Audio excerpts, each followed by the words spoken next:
So here it is, the Galaxy Note 10 Lite.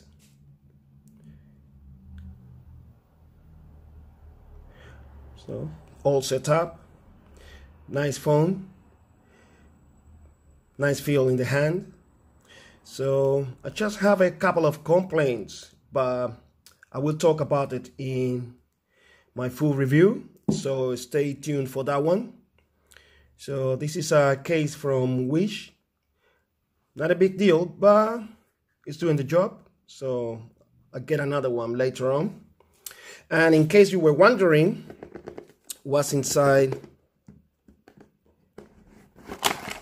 here, the little box that was giving me some trouble before, it's just the Samsung tips, replacement tips for the S Pen, which Samsung always includes in the box. So I really appreciate that. Thank you, Samsung. So yeah, that's it for now. So subscribe to the channel, follow me on Instagram, Soto-Tek 2020. See you in the next one. Hasta la vista.